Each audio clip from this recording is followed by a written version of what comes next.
Welcome to 10-1 Explain Preparing Closing Entries.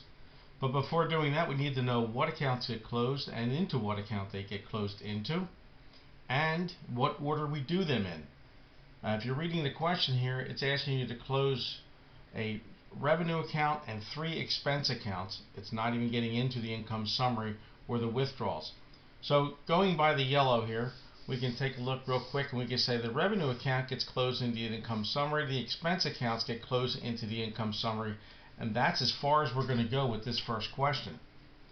I've created T accounts to graph out exactly what it is that we're doing. I'm not going to be journaling them. I'm going to be analyzing them with you.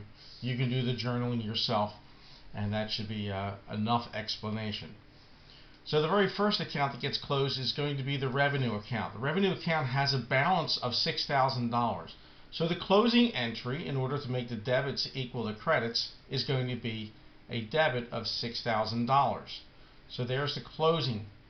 Well, if that's your debit, you're going to need a credit somewhere. So let's come over to income summary, and that's where this part comes in.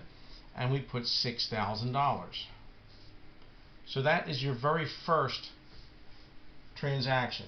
The date is going to be June 30th, and that will close out tab number 1. Tab number 2 is a compound transaction. It has 3 or more accounts, I guess you should say, because every transaction is going to have at least 2 accounts that are affected. So in this case, we have 3 different expense accounts. Gets a little dicey, but not really, okay? It has 3 accounts. Let's go by the gas and oil expense. We're going to close that account out since it already has a debit balance of $700. We're going to put a $700 transaction. There's a credit right there. Okay? A credit of $700. The same thing here. Just follow the same logic. $600. And the same thing here. $1,800. Right? Debits equal credits. So these are going to be our 3 credits. Do we journalize the credits first? Hell no. We do the debits first. Always do the debits first. So what do you need to do in a compound transaction? Well, you're only going to need 1 debit transaction. Adding up the $700, the $600, and the $1,800, you're going to come up with $3,100. So $3,100 debit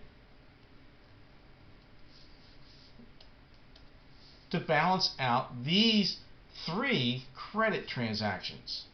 Do not give me a credit transaction for expenses of $3,100. Give me 3 different expense accounts, $700, $600, $1,800, equaling a debit of $3,100. And that'll put this question to rest.